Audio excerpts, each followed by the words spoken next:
Hello दोस्तों, नमस्कार। दिन भर की बड़ी खबर आपको बताएंगे, जहां सबसे पहले बताएंगे बांग्लादेशियों ने किया बीएसएफ जवानों पर भारी अटैक। लाठी, डंडे और वायर कटर लेकर आए। जी हां, बॉर्डर लांघकर भारत में घुस आए ये बांग्लादेशी बीएसएफ जवानों को घेर कर हथियार छीनने की भी की कोशिश। सीमा पर भारी टेंशन। जी हां, वही बताएंगे। भारत के दरवाजे पर हमास की बड़ी दस्तक। लश्कर जैसे संघ कौन कर रहा गुपचुप मीटिंग। पीओके में पाकिस्तान का खतरनाक प्लान आपको बताएंगे। वहीं कश्मीर चिल्लाया पाकिस्तान। शहबाज और जरदारी ने भारत के खिलाफ पीटी छाती। संयुक्त राष्ट्र से लगाई अब गुहार। तो वहीं आज दिल्ली इलेक्शन का क्या रहा हाल, सारी जानकारियां विस्तार से बताने वाले हैं। बस आप वीडियो के लास्ट तक बने रहेगा। और खबरों में आगे बढ़ने से पहले देश भारत का निरंतर समर्थन करते तो वीडियो को लाइक करके, चैनल को सब्सक्राइब करके, बेल आइकन दबा के कमेंट में जय हिंद अवश्य कह दीजिएगा। बात कर लेते पहली और सबसे बड़ी खबर की, जहां बांग्लादेशियों ने किया बीएसएफ जवानों पर भारी अटैक। बॉर्डर लांघ कर भारत में घुस आए ये बांग्लादेशी जवानों के हथियार छीनने की कोशिश। लाठी, डंडे और वायर कटर लेकर आए। जी हां, पश्चिम बंगाल बॉर्डर के जरिए भारत में तस्करी के लिए घुसने की कोशिश कर रहे बांग्लादेशी घुसपैठियों ने बुधवार की सुबह बॉर्डर पर गश्त कर रही बीएसएफ पार्टी पर हमला कर दिया, जिसमें एक जवान घायल हो गया। घुसपैठिए भारी संख्या में लाठी, डंडे लेकर आए थे और उनके पास वायर कटर भी थी। जब बीएसएफ जवानों ने उन्हें ललकारा तो रुकने के बजाय आक्रामक तरीके से उन पर तेज धार वाले हथियारों से हमला कर दिया। यह घटना बुधवार की सुबह की है। बांग्लादेशी बदमाशों के एक समूह ने दक्षिण दिनाजपुर के पास मलिकपुर गांव में तस्करी या डकैती के प्रयास के लिए अवैध रूप से प्रयास किया। उन्हें भारतीय सीमा में घुसते ही बीएसएफ जवानों ने देख लिया और रुकने के लिए कहा, लेकिन रुकने के बजाय घुसपैठियों ने बीएसएफ जवानों पर ही हमला कर दिया। बीएसएफ जवानों ने उन्हें रोकने के लिए गैर घातक गोला बारूद से गोलीबारी की, लेकिन बांग्लादेशी नागरिकों ने अपनी आक्रामकता जारी रखी और बीएसएफ पार्टी को घेर लिया। बदमाशों ने बीएसएफ कर्मी का WPN छीनने की कोशिश की और हाथापाई में बीएसएफ कर्मी को चोटें आई। जान पर खतरा भांपते हुए बीएसएफ जवानों ने आत्मरक्षा में बांग्लादेशी बदमाशों पर गोलियां चला दी, जिससे वे भाग खड़े हो गए। जी हां, यानी कि बीएसएफ ने जब इनको रोकने की कोशिश की, इनको चैलेंज करने की कोशिश की, तो इन बांग्लादेशियों ने बीएसएफ जवानों को चारों ओर से घेर कर तलवार और दाव और कटार चलाना शुरू कर दिया, जिसके बाद मजबूरन बीएसएफ को सेल्फ डिफेंस में फायरिंग करनी पड़ गई। हमले में बीएसएफ के एक जवान जख्मी हुए हैं, जबकि एक बांग्लादेशी घुसपैठिया पकड़ा गया। वाकई में इसके बाद सीमा पर भारी टेंशन, तनाव का माहौल है। यानी ये हरकतें करते नजर आ रहे हैं ये बांग्लादेशी घुसपैठिए। अगर आप भी मानते हैं कि भारत को अब बिल्कुल भी बर्दाश्त नहीं करना चाहिए और मोहम्मद यूनुस की हरकतों को देखते हुए और लगातार बॉर्डर पर इन बांग्लादेशियों के हरकतों को देखते हुए, जो कहीं ना कहीं मोहम्मद यूनुस की गवर्नमेंट से प्रभावित हैं और भारत में तनाव बढ़ाने की कोशिश कर रहे हैं, ऐसे में जवाब मिलना चाहिए या नहीं, बताइएगा जरूर दोस्तों कमेंट में। तो वहीं आपको बड़ी खबर बता दें, जहां भारत के दरवाजे पर हमास की दस्तक। लश्कर जैश संघ कौन कर रहा गुपचुप मीटिंग। पीओके में पाकिस्तान का खतरनाक प्लान क्या है बता दे। इजरायल और हमास के बीच संघर्ष विराम हो गया है। इसके बाद हमास अब कुछ ऐसा करने जा रहा है जो भारत के लिए किसी बड़े खतरे से कम नहीं है। रिपोर्ट्स के मुताबिक जैश ए मोहम्मद और लश्कर तैयबा पाकिस्तान के कब्जे वाले कश्मीर में एक कार्यक्रम आयोजित करने जा रहा है, जिसमें हमास के सदस्य भी मौजूद रहेंगे। जैश ए मोहम्मद का चीफ आतंकी मसूद अजहर है। कार्यक्रम की जगह रावलकोट होगा, जो आतंकवादियों के लिए लॉन्चिंग पैड है। हमास नेताओं के पोस्टर यहाँ लगे हुए हैं। जम्मू कश्मीर में लगातार सैन्य दबाव के बाद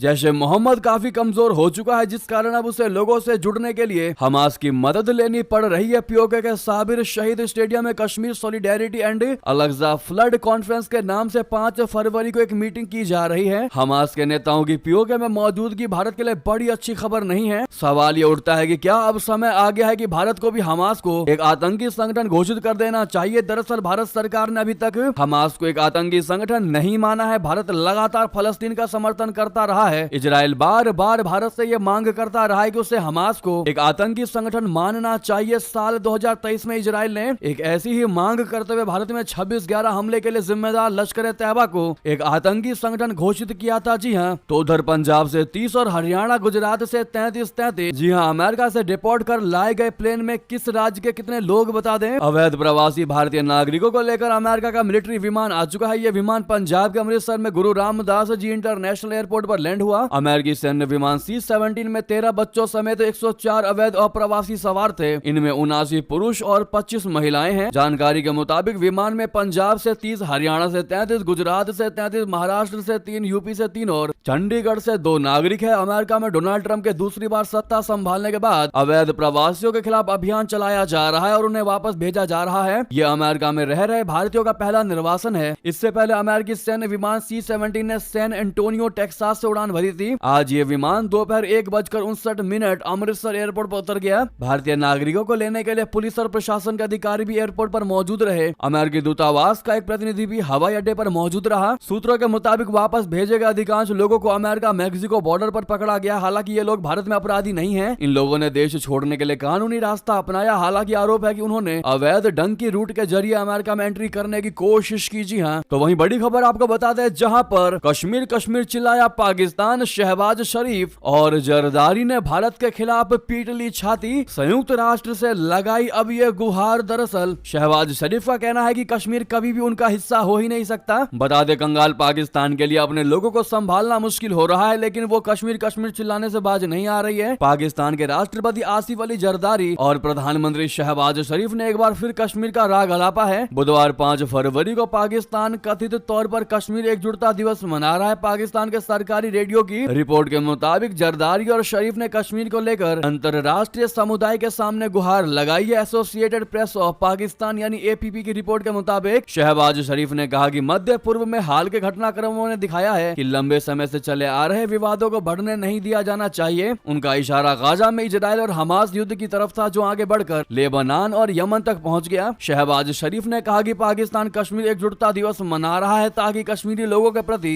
अटूट समर्थन व्यक्त किया जा सके। हालांकि पाकिस्तान की सरकार और सेना दोनों देश की खस्ता हाल हालत से परेशान लोगों की निराशा को दबाने के लिए कश्मीर मुद्दे का इस्तेमाल करती है। जी हाँ, ऐसे में शहबाज शरीफ का यह कहना कि कश्मीर कभी भी भारत का हिस्सा हो ही नहीं सकता, वाकई में यह दर्शाता है कि पाकिस्तान उस मुहावरे पर काम कर रहा है जिस मुहावरे एक कमजोर लोगों के लिए बनाया गया है, जो कि है रस्सी जल गई पर बल नहीं गया। तो उधर भारत के किसी भी दुस्साहस का हम पूरी तरीके से जवाब देंगे। पाकिस्तानी आर्मी चीफ ने ये बड़ी कीदड़ भभकी दी है। पाकिस्तान में खाने के लाले भले ही पड़े हो, लेकिन भारत के खिलाफ उसका जहर उगलना लगातार जारी है। इस बार पाकिस्तानी सेना के आर्मी चीफ जनरल असीम मुनीर ने भारत को धमकी दी। उन्होंने कहा कि भारत के किसी भी दुस्साहस का पूरी ताकत से जवाब दिया जाएगा। उन्होंने यह धमकी मंगलवार को रावलपिंडी में जनरल हेडक्वार्टर में 267वें कोर कमांडर्स कॉन्फ्रेंस की बैठक के दौरान भारत को गिदड़ भभकी दी और कह दिया कि पाकिस्तानी सेना देश की संप्रभुता और क्षेत्रीय अखंडता की रक्षा करने के लिए पूरी तरह से तैयार है। ऐसे में आप क्या जवाब देना चाहेंगे दोस्तों इन पाकिस्तानी हुक्मरानों को, जो कहीं ना कहीं रह करके भारत को धमकी देने की कोशिश करते हैं, जबकि इनका स्टेटस, इनका लेवल, इनकी औकात कितनी है हर भारतीय को बहुत अच्छे से पता है। वहीं बता दें, यूनाइटेड अरब अमीरात ने पाकिस्तान को दिया बड़ा झटका। बदहाल अर्थव्यवस्था पर पड़ेगी बड़ी मार। जी हाँ, भारत को धमकाने वाला, भारत को धमकी देने वाला पाकिस्तान खुद किस प्रकार से अच्छे कर्मों से ग्रसित है, वो हम आपको इस खबर के माध्यम से बता रहे हैं। दोस्तों, खाड़ी के इस्लामिक देश संयुक्त अरब अमीरात ने पाकिस्तान को बड़ा झटका दे दिया है। यूएई के राजदूत फैजल नियाज तिरमिजी ने कहा है कि देश में अकुशल पाकिस्तानी श्रमिकों के लिए नौकरी पाने के दिन खत्म होने वाले हैं। उन्होंने कहा कि यूएई में हाई स्किल्ड पेशेवरों की मांग बढ़ रही है। ऐसे में यूएई को पाकिस्तान से आने वाले अकुशल श्रमिकों की आवश्यकता नहीं रह जाएगी। गल्फ न्यूज के साथ एक इंटरव्यू में राजदूत तिरमिजी ने कहा कि हमें अब यूएई के जॉब मार्केट के लिए अकाउंटेंट, आईटी पेशेवरों, बैंकरों, एआई एक्सपर्ट्स, डॉक्टरों, नर्सों और पायलटों को ट्रेनिंग देने की आवश्यकता है। राजदूत ने कहा कि यूएई में कुशल श्रमिकों की मांग लगातार बढ़ रही है और अगर पाकिस्तान अपने लोगों का कौशल बढ़ाने पर ध्यान देगा तभी उसके लोगों के लिए अवसर बनेंगे। वहीं बता दें, बांग्लादेश हाईकोर्ट ने यूनुस सरकार पर दिखाई सख्ती। पूछा, हिंदू संत आखिर चिन्मय कृष्ण दास को जमानत क्यों न दूं, इसका जवाब दो। दरअसल बांग्लादेश हाईकोर्ट ने बांग्लादेश सरकार के खिलाफ सख्त रुख अपनाया है और सरकार से यह स्पष्टीकरण मांगा है कि चिन्मय कृष्ण दास को जमानत क्यों नहीं दी जानी चाहिए। यह जानकारी दास के वकील अपूर्व कुमार भट्टाचार्य ने कोर्ट में दी। चिन्मय कृष्ण दास, जो बांग्लादेश सम्मिलित सनातनी जागरण जोत के प्रवक्ता हैं, उनको राष्ट्रीय ध्वज के अपमान के आरोप में गिरफ्तार किया गया था। उन पर देशद्रोह का आरोप लगा था। इस मामले में बांग्लादेश हाईकोर्ट ने सरकार से 2 सप्ताह के भीतर जवाब देने को कहा है। चिन्मय कृष्ण दास को 25 नवंबर 2024 को ढाका हवाई अड्डे पर गिरफ्तार किया गया था। इसके बाद उन्होंने चटगांव की एक निचली अदालत में जमानत याचिका दायर की। जी हाँ, वहीं बता दें, भारत का रक्षा बजट देखकर पाकिस्तानी एक्सपर्ट रह गए भौचक के। इंडियन नेवी की बताई ताकत, कह दिया अखंड भारत बनाने में लगा इंडिया। भारत ने फरवरी की शुरुआत में अपना वार्षिक बजट पेश किया, जिसमें देश की मोदी सरकार ने रक्षा बजट के लिए भारी भरकम राशि आवंटित की है। भारत ने रक्षा खर्च के लिए 6.81 लाख करोड़ रुपए आवंटित किए हैं, जो बीते साल के 6,21,000 करोड़ से ज्यादा है। भारत के रक्षा बजट को देखकर पाकिस्तान की नींद उड़ी हुई है। पाकिस्तान के रक्षा विशेषज्ञों का कहना है कि भारत का विशाल रक्षा बजट उसके विशाल रक्षा बलों की ताकत को और मजबूत करेगा, जो पाकिस्तान के लिए सीधा खतरा है। पाकिस्तान के पूर्व सेना अधिकारी गुलाम मुस्तफा ने भारत के रक्षा बजट को लेकर बड़ा डर जाहिर किया और कहा कि ये नई दिल्ली की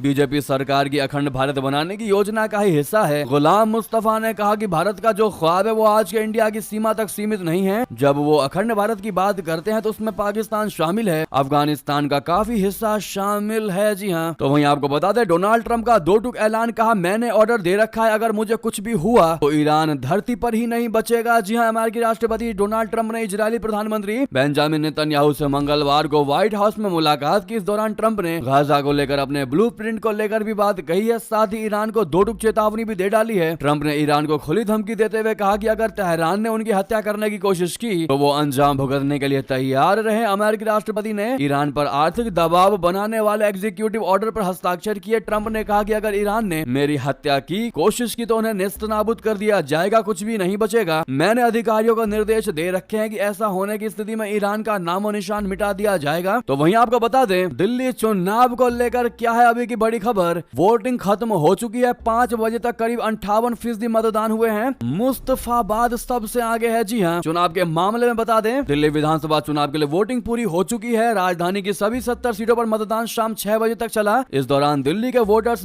699 उम्मीदवारों की किस्मत का फैसला करेंगे। नतीजों की घोषणा 8 फरवरी को होगी। आम आदमी पार्टी जहां तीसरी बार सत्ता हासिल करने की लड़ाई में जुटी है तो वहीं बीजेपी कांग्रेस भी दिल्ली की गद्दी कब जाने की जद्दोजहद में है। बीजेपी 25 साल से ज्यादा समय से सत्ता से बाहर है, वहीं कांग्रेस आम आदमी पार्टी से पहले 15 साल सत्ता में रही, लेकिन पिछले 2 चुनावों में पार्टी एक भी सीट जीतने में कामयाब नहीं रही। ऐसे में अब इन पार्टियों की किस्मत इस वोट मशीन में कैद हो चुकी है। अब देखना यह होगा कि वोटिंग के काउंटिंग के बाद किस पार्टी की किस्मत चमकती है और किसके सर ताज स्थापित होता है। क्या कहते हैं दोस्तों, क्या है इस पर आपकी निजी राय अवश्य बताइएगा। देखते हैं भारी मात्रा में क्या है हमारे भारतीय लोगों का, हमारी प्रिय ऑडियंस की राय। तो वहीं दोस्तों ये भी की सारी बड़ी खबरें आपको खबर कैसी लगी कमेंट में अवश्य बताइएगा। साथ ही वीडियो को लाइक करके चैनल को सब्सक्राइब करके बेल आइकन दबा के कमेंट में जय हिंद कहना बिल्कुल मत भूलिएगा। मिलते अगली बड़ी खबर में, यहाँ तक बने रहने के लिए आप सभी का बहुत बहुत धन्यवाद। जय हिंद, जय भारत।